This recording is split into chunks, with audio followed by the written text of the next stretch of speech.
ओला dock YouTube channel को subscribe करें और बेल आइकॉन को दबाना मत भूलें। अस्सलाम वालेकुम, मैं हूं डॉक्टर ताहिरा। आज हम बात करेंगे हेयर रिमूवल क्रीम के बारे में और इसके नुकसानात तो मैंने इतने ज़्यादा पेशेंट्स में देखे हैं कि मैं आपको क्या बताऊं। अब होता यह है कि चीज़ें बहुत ही इजी, कन्वीनियंट और ग्लैमरस दिखाई जाती हैं। खूब सारे एड्स में दिखाया जाता है कि यूँ मैंने हेयर रिमूवल क्रीम लगाई, यूँ किया और बिल्कुल मेरी जो स्किन है वो नहायत स्मूथ हो गई। अब जो असल हकीकत होती है ना, वो इससे बहुत फ़र्क होती है। हेयर रिमूवल क्रीम जो है, नो डाउट सबसे ज़्यादा आपका कन्वीनियंट वे है, क्योंकि कुछ करना ही नहीं पड़ता, ना दर्द होती है, ना टाइम लगता है, कुछ भी और नहीं होता। आपने यूँ लगाया, यूँ पोंछा और आपके जो बाल हैं वो गायब, स्मूथ स्किन भी हो गई। लेकिन इसके अंदर जो केमिकल मौजूद होता है वो नहायत स्ट्रॉन्ग केमिकल है और उसको कैल्शियम थायोग्लाइकोलेट कहते हैं। और वो करता क्या है कि वो रिएक्ट करता है आपके बालों के साथ और उसके सल्फर कंपाउंड्स को बिल्कुल तोड़ता है। इसलिए आपको वो गंदी सी जो बिल्कुल सड़े हुए अंडों की स्मेल आती है ना, वो इसीलिए आती है जब आप वो क्रीम लगाते हैं। अब वैसे बजाय तौर पे तो जल्दी से आपके बालों का खात्मा हो गया, लेकिन उसकी वजह से नुकसानात क्या हो सकते हैं? उसके नुकसानात बहुत ज़्यादा डेंजरस हैं। सबसे पहले तो आपको जो है उसके कांटेक्ट से डर्मेटाइटिस हो सकता है, क्योंकि डर्मेटाइटिस का मतलब है स्किन जो है वो इन्फ्लेम हो गई, लाल हो गई, सूज गई, यूँ उसके अंदर सोजिश पैदा हो गई और उसके अंदर फिर खारिश भी होना शुरू हो गई, बिल्कुल ख़राब हो गई, डैमेज हो गई। आप सोचिए ना, इतना स्ट्रॉन्ग केमिकल है जिसने आपके जो बाल हैं उनको ऊपर से बिल्कुल घोल लिया है, तो वो आपकी स्किन के ऊपर क्या असर कर रहा होगा। पाकिस्तान के टॉप डॉक्टर्स के साथ अपॉइंटमेंट बुक करें, वो भी पेशेंट फीडबैक देखते हुए।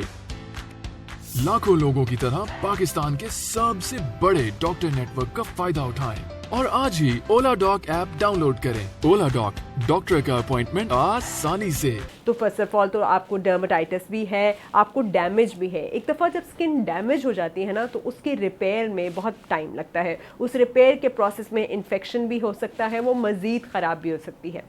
दूसरी चीज़ होती है आपके एलर्जिक रिएक्शंस। बड़ा ही स्ट्रॉन्ग आपकी बॉडी किसी भी चीज़ को, क्योंकि फॉरेन सब्सटेंस है, केमिकल सब्सटेंस है, उसको एलर्जिक रिएक्शन दे सकती है। ना सिर्फ ये ज़रूरी है कि वो एलर्जिक रिएक्शन उस जगह तक महदूद हो कि लाल बड़े बड़े बड़े दाने हो जाएं, दतोड़े हो जाएं, खूब यूँ फूल जाए स्किन, बल्कि वो पूरी बॉडी में भी फैल सकती है। उधर से फैल के वो एलर्जिक रिएक्शन तो आपका इग्नाइट हो गया, तो आपकी पूरी बॉडी के अंदर जो है सो मच सो कि आपकी आंखों से पानी आ जाए, आपको जो है स्नीजिंग जो है, आपको छींके आना शुरू हो जाए, आपके हर जगह लाल हो जाए और फिर सांस लेने में तक भी मुश्किल हो सकती है। तो इतना severe allergic reaction, for example आपने कहीं हॉस्पिटल से दूर आपने लगा ली, आपको वो लड़ गई, तो आप सोचिए कितना बड़ा प्रॉब्लम है।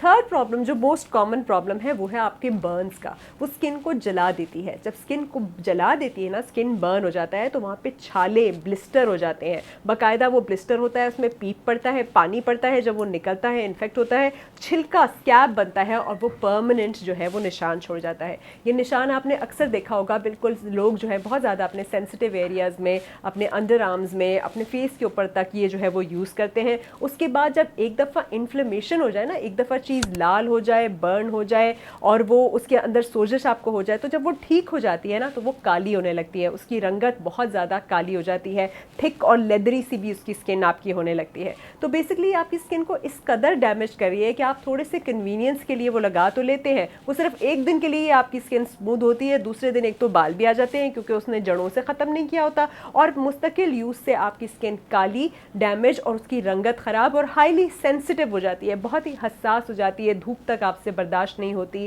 फिर कोई पसीना आए, कोई प्रॉब्लम हो तो वो मज़ीद ख़राब होने लगती है। इससे कहीं बेहतर है कि आप उन ट्रेडिशनल मेथड्स पे जाएँ, वैक्सिंग पे जाएँ या फिर शेव पे जाएँ। लेकिन वैक्सिंग में थोड़ा सा आपने ख्याल रखना है कि पहले हमेशा से स्क्रब कर लिया करें, मॉइस्चराइज रखें और अच्छी तरह से उसके बाद आप एक साफ़ सुथरी जगह पे जो है नए वैक्स स्ट्रिप्स का इस्तेमाल करके या वैक्स बनाते हैं तो उसको आप यूज़ कर सकते हैं। दूसरा, जो आपकी शेविंग आ जाती है, शेविंग में भी कुछ चीज़ों का केयरफुल रहना है कि नया रेज़र हो, रेज़र जंग वाला ना हो, इस्तेमाल शुदा ना हो, हमेशा उसके बालों की डायरेक्शन में शेव करें, पहले उसको अच्छी तरह से मॉइस्चराइज करें, शेविंग क्रीम या जेल लगाएं और बाद में भी आफ्टर शेव और मॉइस्चराइज़र लगाना ज़रूरी होता है। लेकिन मोस्ट आइडियल आजकल के दौर में लेज़र हेयर रिमूवल है। सही जगह से कराएं जो कि आपकी स्किन टाइप को डर्मेटोलॉजिस्ट पहचाने कि आपकी स्किन टाइप है क्या, आप कोई प्रोडक्ट इस्तेमाल तो नहीं कर रहे, उसकी प्री केयर और पोस्ट केयर क्या है, कौन सा लेज़र आपकी स्किन के लिए सबसे ज़्यादा सूटेड है, उसकी कितनी फ्रीक्वेंसी होनी चाहिए, कितनी पावर होनी चाहिए,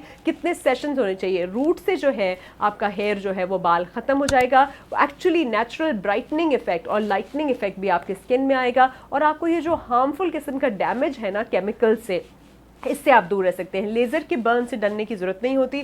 अगर आप किसी किस्म की रेटिनॉइड्स नहीं ले रहे, कोई पीलिंग एजेंट्स इस्तेमाल नहीं कर रहे क्रीम पे, और आपने सही प्रॉपर डर्मेटोलॉजिस्ट से अपनी स्किन को असेस करा के टेस्ट करा के लेज़र किया है तो बर्न्स के चांसेस भी बिल्कुल ही मिनिमल होते हैं। तो आप go for more safe effective ways rather than just thinking about a painless and quick solution, क्योंकि दुनिया में कोई भी चीज़ इतनी आसानी से और क्विक नहीं होती, और स्पेशली क्विक उसमें जाएंगे तो आपको तरह तरह के स्किन रिएक्शंस, एलर्जीज, बर्न्स और फिर हमेशा के लिए काली रंगत जो हो जाती है ना, बाकायदा डार्क पिगमेंटेशन उन जगहों पे जो हो जाती है, उसका जो है वो सामना करना पड़ेगा। तो मेरी आप सबसे ताकीद है, स्पेशली यंग बच्चियां बहुत टेम्प्टेड होती हैं, हेयर रिमूवल क्रीम खरीद लेती हैं, कहीं से मंगा लेती हैं, ऑफ ब्रांड भी होती हैं, कुछ पता नहीं होता उनके अंदर कौन सी कैसे केमिकल्स मिले, और हमेशा के लिए फिर अपने स्किन को डैमेज कर लेती हैं, सेंसिटिव एरियाज में लगाती हैं तो मज़ीद अपनी हेल्थ को भी डैमेज कर पाती है।